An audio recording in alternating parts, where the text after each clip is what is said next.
What is up, everyone? A new patch has dropped and a new ranked season has begun, and I want to show you a bunch of decks. I've been scouring social media and the ranked climb and various resources for a few days now to see what were the biggest new winners of the patch. And I know that some of the current enemies like Handbuff Paladin and Druid and Death Knight, those decks still exist. Okay, those decks are still good, but there were a ton of buffs, and I wanted to showcase a bunch of interesting decks that are tried and true and have been proven at the highest ranks that make use of some of these buffs. So I'm going to show you a bunch of lists today, as well as the 3 decks that I think I will climb to Legend and only use these 3 decks. But before I start, just a disclaimer. While these decks have been good at the highest level of play, you do use your due diligence before you start crafting, especially if you need to craft like 3 or 4 legendaries to make a deck. Think about it first, okay? Because, who knows how the meta might shape up when people get more experience versus these decks. But without further ado, let's jump into it. So the first list is from Funky Monkey. So Funky Monkey is another YouTube Hearthstone content creator. He makes some cool decks on his own, and I don't think he really net decks much. I think everything he does is his own kind of idea. So one of the warrior cards, there's 2 warrior cards that really got buffs from the last patch. That was Rycleaver and the Wrench. What is it called? Boom Wrench. Boom Wrench became a 3-mana card instead of a 4-mana card. That is pretty significant. And according to Funky Monkey, I believe he had like an 82 or 75% win rate at top legend playing this deck. It revolves around simply the only creatures being instrument tech to get you the Boom Wrench, Needle Rock Totem for draw and armor, and Overplanner to kind of set up your later turns. But his main win conditions being Testing Dummy and Ziliax. That is his end game. These are the cards that are going to win you games, right? So you play this you play Testing Dummy in relation with Boom Wrench, right? You can like have a Boom Wrench, set it up. Next turn you play Testing Dummy. Then you equip the 1-mana Boom Wrench to activate the Death Rattle. Then you attack with the 1-mana Boom Wrench to activate the Death Rattle again. You have Crimson Expanse to double it. Wreck-Em and Deck-Em to kill one and then resummon it.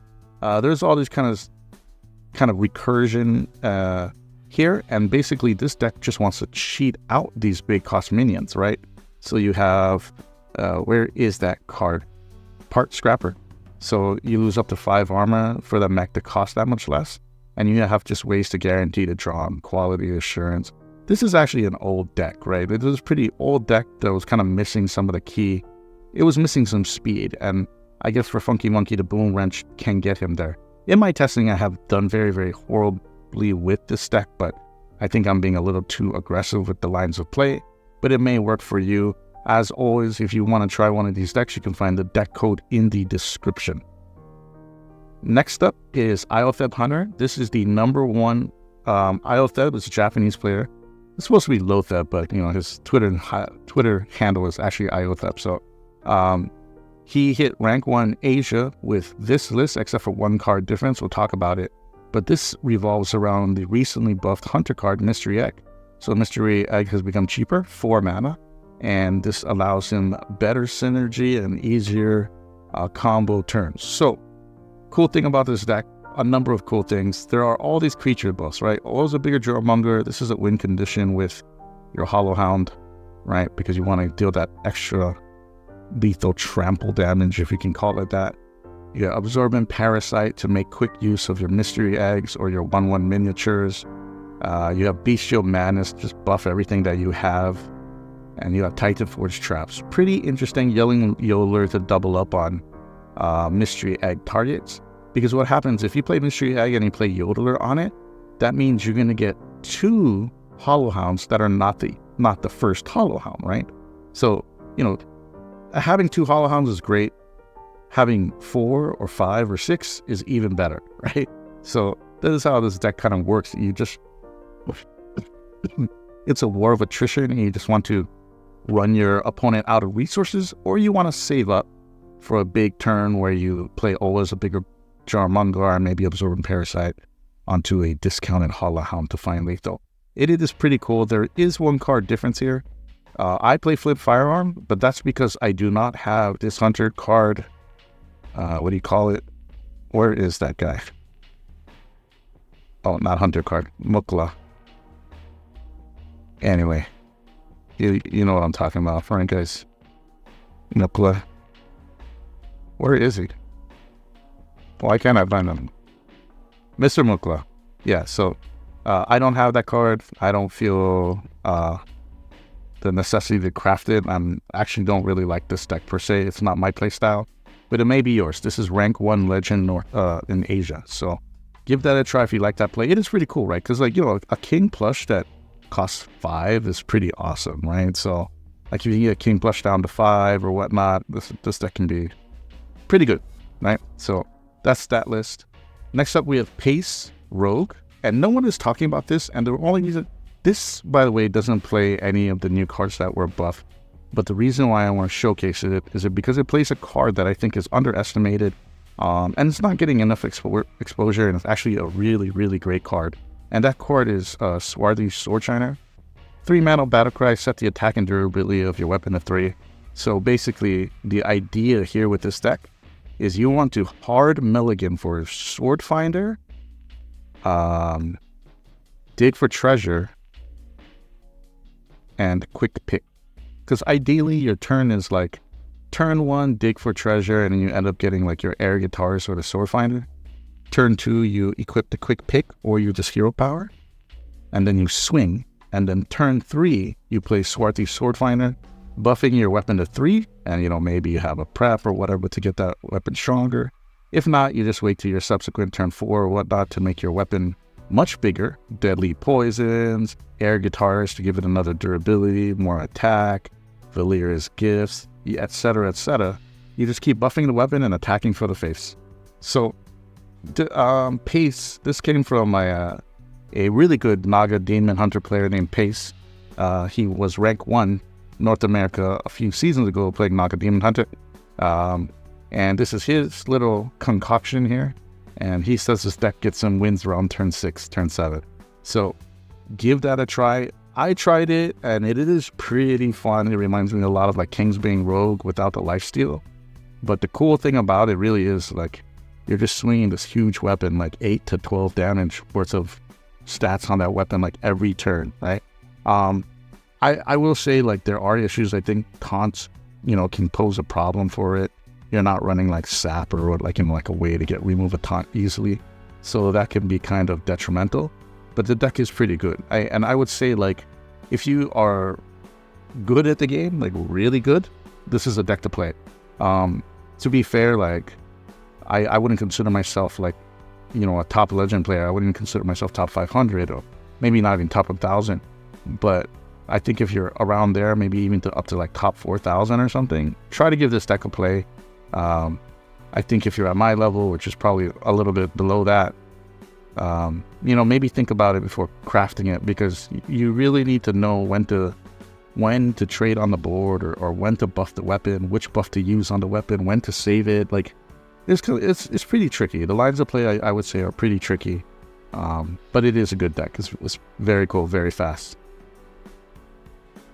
And the last deck that, you know, I want to talk about, this is not there's 3 more decks, but this is the last deck that was from somebody else that I want to showcase, is this Tourist Paladin list. And by the way, all the lists I'm showing, they all show positive win rates, so they are decent decks to climb with. This one revolves around the newly buffed Metal Detector, and this is a Sunsapper Lunessa deck, and we have Treasure Hunter Eudora in here. So this deck's pretty cool. If you watch Clark Hellscream, you'll notice that he has a very similar list, but this one's slightly different. And this basically revolves around just this early game, like fighting for the board, building up coins in your hand, having cheap spells, cheap 1-mana potions in your hand. And really, you have a lot of good tempo plays. Sea Show means that you can play like a High-Host Silverwing for free. Conniving Conman means that you can bring like a Living Horizon on turn 3 on the coin, and then have a Conniving Conman and bring a second one on turn 4. Like, you know, Grifta for the 1-mana potion. And all that leads up to is a turn when you have Sunsapper Lunessa, a bunch of coins, and a bunch of 1-mana or 2-mana things to do, and hopefully you can find lethal there. It is pretty crazy. You got all this other end game stuff. It is an interesting deck. I just don't know if I'm gonna have enough time to play this. It is an expensive deck to craft, so I wouldn't suggest this unless you have all these cards. But it is a cool deck. Try it out. Let me know what you think. And there are 3 decks that I'm gonna play this season. We'll talk about them really quickly. The first one obviously is the big Spell Mage that you've seen in the past few videos that I've had here. I've made a slight update to my list here. One slot that I've been bouncing back and forth is Ziliax versus Yogg-Saron, and I really don't know which one is better. Right now I'm playing Ziliax. I don't know. I was playing Yogg a couple days ago, so you have to figure that on your end. And there's also room for one more slot, I think, here. So I'm running Caricature Artist, but this flex slot could be something like another 2-drop, maybe another Tide Pools at 3. I don't know. It doesn't have to be Caricature Artist. It could be like Carry On Grub. It could be another 1-drop. It's a flexible spot. Also, in my band, ETC's band, I guess this is the area that needs to be talked about the most. In a matchup where your opponent goes wide and drops something that must be dealt with, like we're thinking Yogg, ANR, Ziliax, Mind Control Tech is here for that matchup, right? This deck suffers against Ziliax. Ziliax is the biggest problem for this deck. Everything else, all other big late game bombs, this deck can deal with relatively well. But Ziliax, most of the time, can be a problem, right? So Mind Control Tech is good in here. DJ Mana Storm, I played him in the main deck, but it just wasn't doing enough. However, sometimes you'll draw bad. Sometimes you'll end up with like 3, 9, or 10 cost mana cards in your hand. And this is where DJ Mana Storm becomes great, because you drop him on turn, you drop your ETC on turn 8, you drop him on 9 with the spell, and then on turn 10 you'll play 2 big spells, so you'll be able to play 3 big spells. So I would only play this if I'm holding like 2 big spells in hand, or more. And then Galactic Projection Orb is your ultimate, like, 10 mana, late game control match, win condition, right? So that's this deck. Not really much to talk about. It's the most fun deck to me. I am doing exceptionally well with this deck. Let me just say, I was at 6,000 Legend 2 days ago, and yesterday I played all the other decks up here, and I was winning some, but I wasn't winning all, and I fell from 6,000 to 16,000 playing the top 4 decks. So when the latter reset, I've been playing Big Spell Mage, and I've been doing great. 2 other decks I am looking to play, and I've played a few games, and I'm really enjoying the play style. One is Blood DK. So basically, this is very similar to the Rainbow FF, what do you call it? Frost Flash Unholy Death Knight that I was playing before, but this one is all in on a Blood Rune, because you just want to have cards like Corpse Explosion, Vampiric Blood, get access to Threads of Despair, and get access to the weapon. So this is just like a super control deck, and I think this is one of the best control decks in the game. You have buttons, you have all these spells. So we've gotten rid of the Plague Blast as a shadow spell. Instead of we take in Threads of Despair, we've gotten rid of Frost Strike and Horn of Winter. Instead of that, we play Frosty Decor as our frost spell. And then for our fire spell, we still, of course, have, this is the list. This is, it is significantly different from our Double Frost Unholy list, but its late game is much stronger. You got Marin, you got Primus, you got Yogg, you got Ziliax. So the entire control package is there. I like it. I think it's going to be pretty strong, but the games will be long. So this is something that I don't think I'll be playing until I get to about Diamond 5.